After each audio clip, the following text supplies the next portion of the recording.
You have until 5 o'clock to hand over your client list, or my attorney files first thing tomorrow, my business partner said, checking his watch in my own conference room. It was 11 in the morning. He had 6 hours left on his own clock. And he had absolutely no idea I'd already spent the last 6 weeks preparing for this exact moment. Hey everyone, welcome back. And if you're new, I promise this is one of those days in the life stories that actually happened over the course of a single brutal afternoon. So stick with me. My name is Delphine Marchetti, and I co-founded a boutique event planning company in Charleston, South Carolina called Marchetti & Vance, 6 years ago with a man named Grant Vance, who handled sales and client relationships while I ran operations, logistics, and every vendor contract that actually kept the business functioning. I want to walk you through the exact day everything came to a head, hour by hour, because I've never laid it out like this before.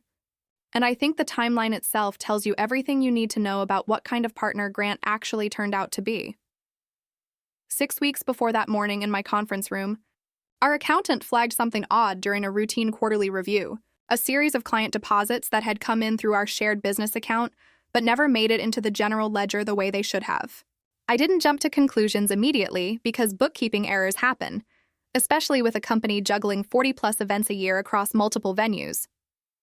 But when I asked our accountant to trace those specific deposits, she found that Grant had been quietly directing 3 of our largest corporate clients to sign contracts with a separate entity he'd registered under his own name 8 months earlier, an entity with a name similar enough to ours that most clients probably never noticed the difference on the paperwork they signed.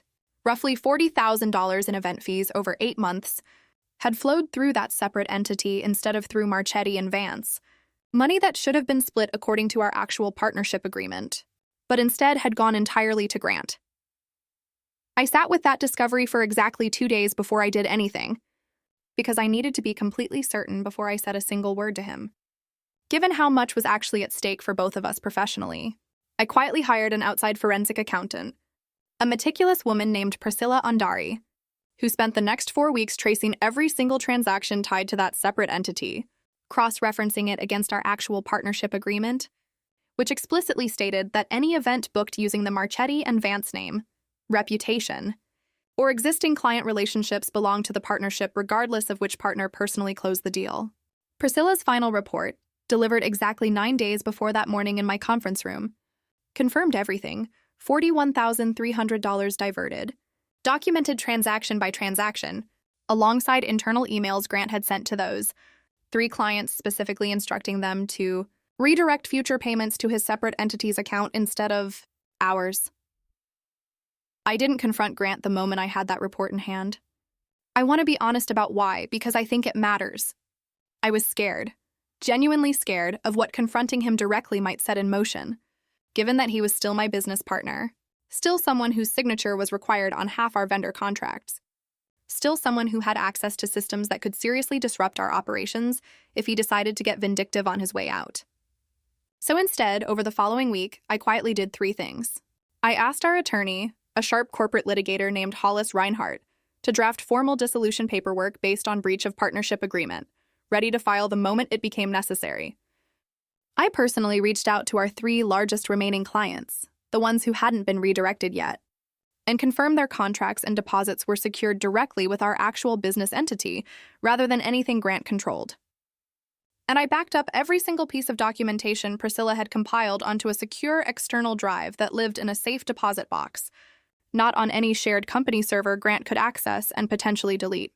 Now, back to that morning, because this is where the timeline actually gets interesting. At 11 o'clock, Grant walked into our conference room and told me he wanted to buy out my share of the business, effective immediately, at a valuation roughly a third of what an independent appraisal would actually put us at. When I told him that number wasn't remotely close to fair, he checked his watch, told me I had until 5 o'clock that same afternoon to hand over our complete client list and vendor contacts, or his attorney would file paperwork the next morning claiming I'd been mismanaging operations and needed to be removed from the partnership entirely. I remember him saying it with this specific, practiced calm, like he'd rehearsed the line in a mirror that morning, completely confident that 6 hours was more than enough pressure to make me fold. By noon, I'd called Hollis directly from my car outside the office, and she confirmed the dissolution paperwork was fully ready, sitting in her inbox needing only my signature to file that same afternoon, well ahead of whatever Grant's attorney was planning to submit the following day. By 1 o'clock, I'd asked Priscilla to send over the final forensic report one more time, formatted for legal filing, time-stamped and notarized exactly the way Hollis had instructed weeks earlier in preparation for this exact scenario. By 2:30, Hollis and I sat down together and reviewed every page of that report line by line, confirming the $41,300 figure was airtight, along with the internal emails proving Grant had directly instructed clients to redirect payments away from our shared business.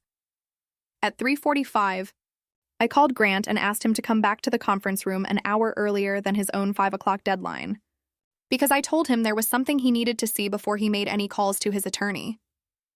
He arrived looking mildly amused, clearly assuming I was calling to negotiate, to ask for more time, to fold in exactly the way he'd expected 6 hours earlier. Instead, I slid Priscilla's full report across the table, along with Hollis's dissolution paperwork, already prepared to file that same afternoon, citing breach of partnership agreement and financial misconduct, with the $41,300 figure highlighted clearly on the very first page. I want you to understand something about that exact moment, because it's the part that still sits with me.